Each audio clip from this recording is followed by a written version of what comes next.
মিনিটে সোজা করে নিয়ে টানতে টানতে আস্তে আস্তে পূর্ব দিকে চলে যাবেন। আমি বলছি আপনাদেরকে অনুরোধ করছি আপনারা খুবই আস্তে আস্তে টানবেন। আমাদের এই শেষ টানটা আমাদের এই গ্যারেজের এখানে টানতে হবে, এই কারণে যে আমাদের ব্রেকটাকে পাল্টাতে হবে।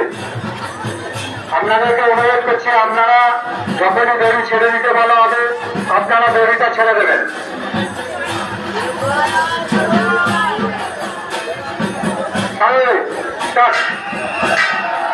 আস্তে আস্তে আস্তে দাঁড়িয়ে পূর্ব দিকে চলে যান, পূর্ব দিকে চলে যান, পূর্ব দিকে চলে যান, পূর্ব দিকে আস্তে আস্তে আস্তে দাঁড়ান, পুরো পূর্ব দিকে, পুরো পূর্ব দিকে, পুরো পূর্ব দিকে আস্তে। এবার দক্ষিণে চলে আসুন, এবার দক্ষিণ দিকে, এবার দক্ষিণ দিকে, এবার দক্ষিণ দিকে, এবার দক্ষিণ দিকে চলে আসুন, দক্ষিণ দিকে তোমার গোয়া দাঁড়িয়ে না তুমি ভরসা ভরসা হলো।